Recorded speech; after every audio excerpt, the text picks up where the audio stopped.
After the 3-year fiasco of Abimelech murdering his brothers and exalting himself to be king over Israel, there is a period of 45 years during which God raised up righteous judges over Israel.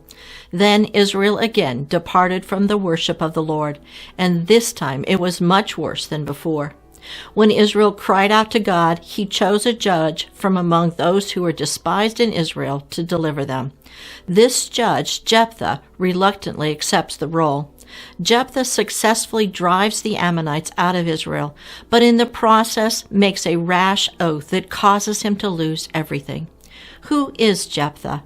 Why did God choose this outcast to deliver his people? What became of Jephthah's rash vow? I'm Brenda Cathcart, and this is the Promise of Rest.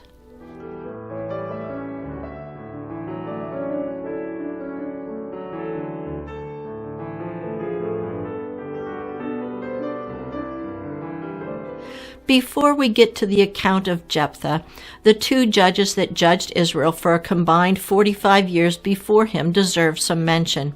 The first judge, Tola, took over right after the death of Abimelech, Judges 10:1 and 2. After Abimelech there arose to save Israel Tola the son of Puah, the son of Dodo, a man of Issachar, and he dwelt in Shamir in the mountains of Ephraim. He judged Israel 23 years, and he died and was buried in Shamir.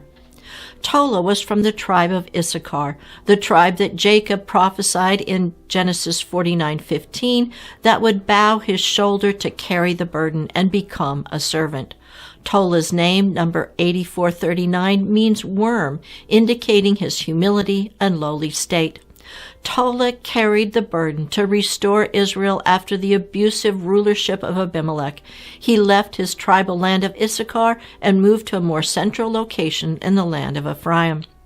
The next judge was Yair, a Gileadite from the tribe of Manasseh east of the Jordan River. Judges 10:3-4. After him arose Yair, a Gileadite, and he judged Israel 22 years, and now he had 30 sons who rode on 30 donkeys. They also had 30 towns which are called Havoth Yair to this day, which are in the land of Gilead. Yair's name, number 2971, means enlightener.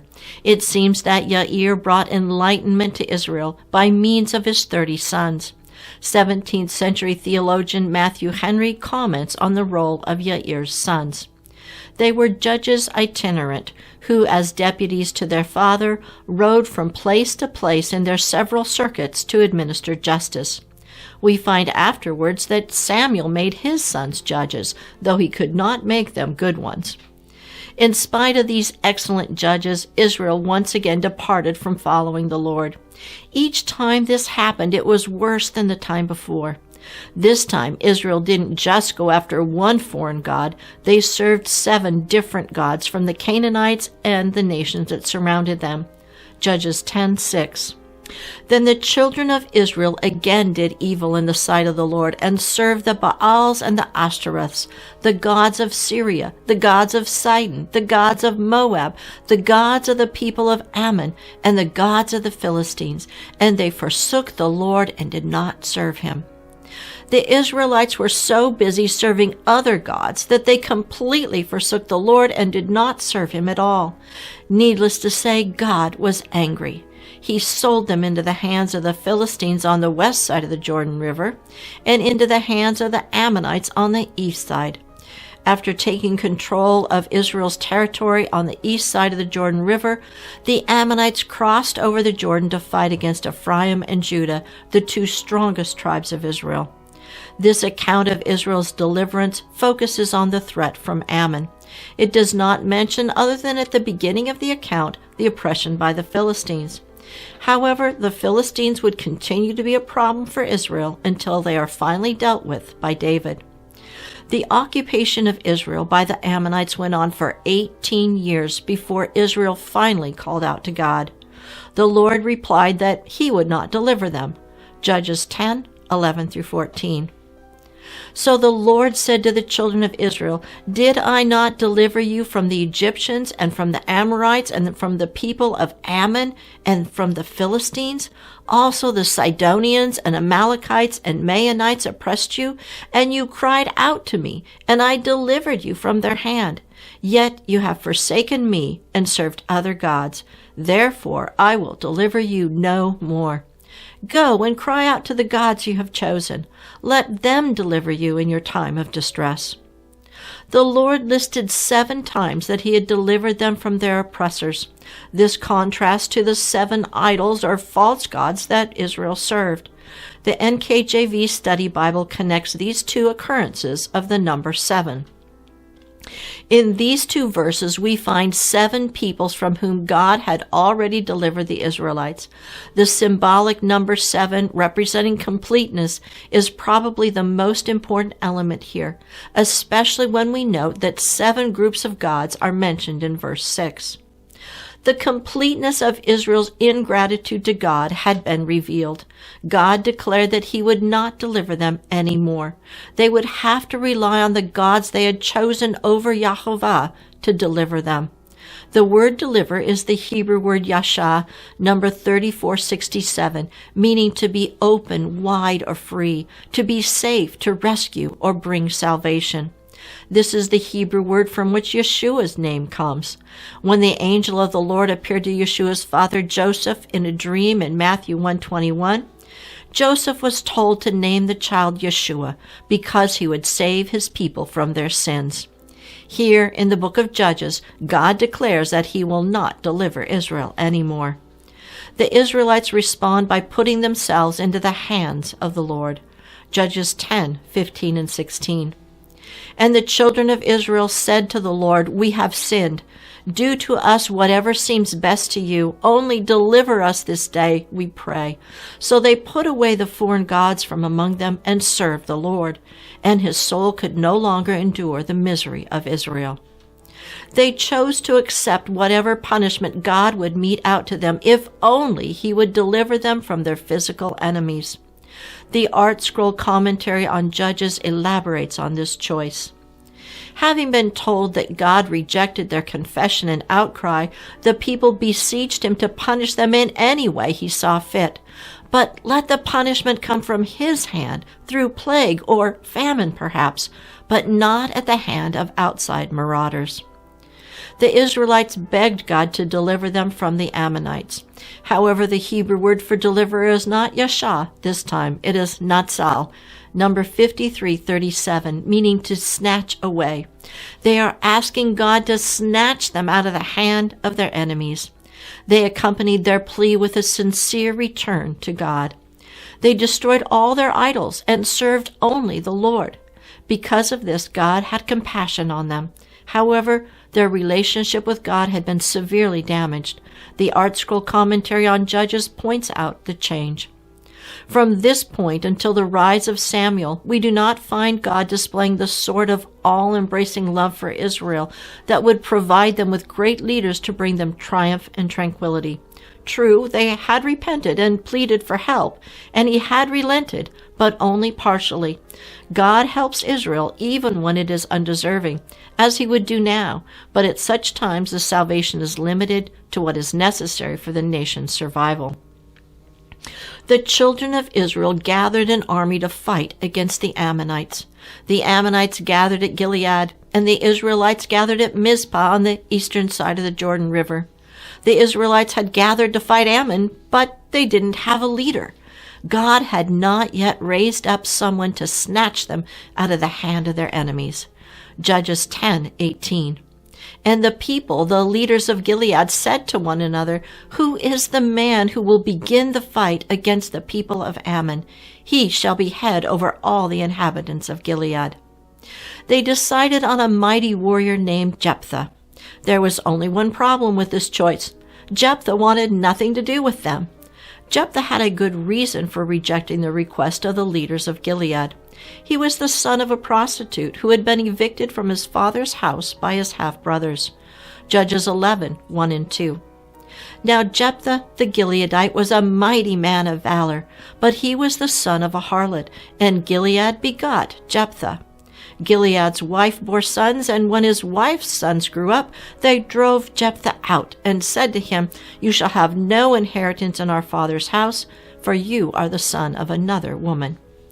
When Jephthah was cast out of his father's house, he went to the land of Tob, where he, like Abimelech, gathered worthless men around him. Judges 11:3.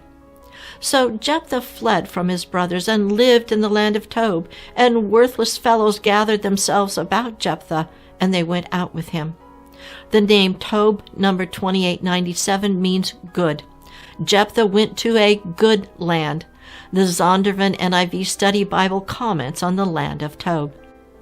The Hebrew name sounds exactly like the good land, a common way of referring to the promised land in Deuteronomy. The narrator appears to call attention to the irony of this outcast from Israel finding refuge in a land of good things. The land of Tob was probably east of Gilead, perhaps in the land of the Ammonites. Jephthah, who is exiled from his family, finds refuge in a good land among the nations. The leaders of Gilead went to the land of Tob to ask Jephthah to lead them in battle. Jephthah questions their motives and their sincerity. The leaders counter with a better offer. Not only will they accept him as their leader in battle, but they also offer him a place as head over all Gilead. Judges 11:8. And the elders of Gilead said to Jephthah, "That is why we have turned again to you now, that you may go with us and fight against the people of Ammon, and be our head over all the inhabitants of Gilead." After confirming that the leaders had really offered to make him their head by an oath sworn with God as their witness, Jephthah returns with them to Mizpah. Judges 11:10 and 11. And the elders of Gilead said to Jephthah, "The Lord will be a witness between us if we do not do according to your words." Then Jephthah went with the elders of Gilead, and the people made him head and commander over them, and Jephthah spoke all his words before the Lord in Mizpah. The choice of Jephthah is a type of measure for measure. Israel had rejected God, so God declared that he would no longer deliver them, using the word yasha, which we saw meant to be open, wide, or free. Instead, God sent them a man who had been rejected like he had been rejected. They had to go to Jephthah and beg him to deliver them by leading them into battle and becoming their head. The name Jephthah, number 3316, means he will open. Jephthah, the rejected son of Israel, opened the way to deliverance. As you can probably see, Jephthah foreshadows the rejection and eventual acceptance of Yeshua. When Israel cries out to God for help, he will send Yeshua, the Son of God that they had rejected, the Son of God who controls entrance to the true good land of the kingdom. In addition to foreshadowing Yeshua, Jephthah is the antithesis of Abimelech, whom we identified in our last teaching as a type of Antichrist. Although both Abimelech and Jephthah were illegitimate sons, from there on they are opposites. Abimelech rejected his half-brothers and murdered them. Jephthah was rejected by his half-brothers and sent into exile. Abimelech schemed to become king. Jephthah resisted all efforts to become the leader of Gilead in Israel. Abimelech entered into a covenant with Shechem to become their king with Baal-Berit as witness. Jephthah enters into covenant with Gilead to become their leader with God as witness. When Jephthah takes over as the accepted and authorized leader of Gilead, he does not begin by attacking Ammon. He opens negotiations with the king of Ammon. He states that Israel did not take land belonging to the Ammonites. When Israel conquered the land 300 years earlier, the Amorites were the ones who held the land. However, the king of Ammon is not willing to hear Jephthah. At this time, the Spirit of the Lord comes upon Jephthah to lead Israel in battle. Judges 11:29. Then the Spirit of the Lord came upon Jephthah, and he passed through Gilead and Manasseh, and passed through Mizpah of Gilead, and from Mizpah of Gilead he advanced toward the people of Ammon. This is the same Spirit of the Lord that came upon Othniel and Gideon to deliver Israel from the Mesopotamians and the Midianites. Now the Spirit of the Lord came upon Jephthah to confirm the Gileadites' choice of leader and to empower him to deliver Israel from their enemies. Judges 11:32 and 33. So Jephthah advanced toward the people of Ammon to fight against them, and the Lord delivered them into his hands. And he defeated them from Aroer as far as Minnith, 20 cities, and to Abel Karamim with a very great slaughter. Thus the people of Ammon were subdued before the children of Israel.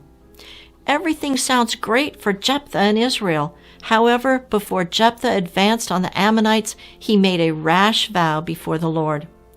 Jacob made a similar vow when he fled from the Promised Land. Jacob vowed that if God would be with him in his exile, he would offer 10% of everything God gave him in exile. Unfortunately, Jephthah's vow cost him his daughter and the continuation of his name. Judges 11:30 and 31. And Jephthah made a vow to the Lord and said, "If you will indeed deliver the people of Ammon into my hands, then it will be that whatever comes out of the doors of my house to meet me, when I return in peace from the people of Ammon, shall surely be the Lord's, and I will offer it up as a burnt offering." The Jewish sages criticized Jephthah severely for the terms of this rash vow. Who knows what Jephthah expected to come out of the house, but it shouldn't have been a surprise that his daughter rushed out to meet him. Judges 11:34 and 35. When Jephthah came to his house at Mizpah, there was his daughter coming out to meet him with timbrels and dancing, and she was his only child. Besides her, he had neither son nor daughter. And it came to pass when he saw her that he tore his clothes and said, "Alas, my daughter, you have brought me very low. You are among those who trouble me, for I have given my word to the Lord, and I cannot go back on it." Did Jephthah really offer his daughter as a burnt offering to the Lord? Commentators have debated this question for centuries. Human sacrifice was forbidden by the Lord. Contrasting with this is God's requirement that all vows be fulfilled. When Jephthah's daughter heard about the vow, she willingly consented to the terms because God had defeated the Ammonites. Judges 11:36. So she said to him, "My father, if you have given your word to the Lord, do to me according to what has gone out of your mouth, because the Lord has avenged you of your enemies, the people of Ammon." She basically stated that the fact that God intervened in the war against Ammon to give Israel the victory proved that God wanted Jephthah to carry out his vow. She only lamented the fact that she would remain a virgin. This indicates either that she would be set apart as devoted to the Lord, or that she would die without the opportunity to bear children. Judges 11:37 to 39. Then she said to her father, "Let this thing be done for me. Let me alone for 2 months, that I may go and wander on the mountains and bewail my virginity, my friends and I." So he said, "Go." And he sent her away for 2 months, and she went with her friends and bewailed her virginity on the mountains. And it was so at the end of 2 months that she returned to her father, and he carried out his vow with her, which he had vowed. She knew no man. The text does not specifically say that Jephthah sacrificed his daughter. It only says that he carried out his vow and that she knew no man. The NKJV Study Bible offers 6 reasons to interpret the phrase, "she knew no man," to mean she was sacrificed by being dedicated to a life of perpetual virginity. The 6th reason cites the wording of verse 31. The conjunction in Jephthah's pivotal statement in verse 31, that whatever or whoever came out of the door shall be the Lord's, and I will offer it up as a burnt offering, could be translated or. Thus, if a person came out first, he would dedicate that person to the Lord. Or, if an animal came out first, he would offer the animal as a burnt sacrifice. Whether Jephthah killed his daughter or set her apart as dedicated to the Lord, he lost his daughter to his unconsidered vow. In addition to the loss of his daughter, Jephthah's name was cut off in Israel. He had no other sons or daughters. This resulted in his name being blotted out of Israel. This was a harsh sentence for a man of Israel. The institution of a levirate marriage in Deuteronomy 25:6 was instituted to allow a man's name to continue if he died without a son. God also allowed a daughter to carry on a man's name in special circumstances when a man had only daughters. So Jephthah's name could have been carried on through his daughter, like happened in the book of Ruth. Jephthah, who was initially cut off from Israel when his half-brothers expelled him from their home, stating he had no inheritance with them, now, with the loss of his daughter, is once more cut off without a seed to carry on his name. The Bible records that Jephthah lived to judge Israel for only 6 years. However, the Bible does not say that the land had rest during the time that Jephthah judged Israel, indicating the change in the relationship between God and Israel. When the children of Israel totally abandoned God and adopted worship of many gods from the surrounding nations, God did not deliver them as he had done in the past. He sent them a deliverer who is despised and rejected by his people. Jephthah took on the task to snatch Israel out of the hands of their enemies. He is listed among the men of faith in the book of Hebrews who obtained a good testimony through faith but did not receive the promise. I'm Brenda Cathcart for Moed Ministries International. Shalom and be blessed.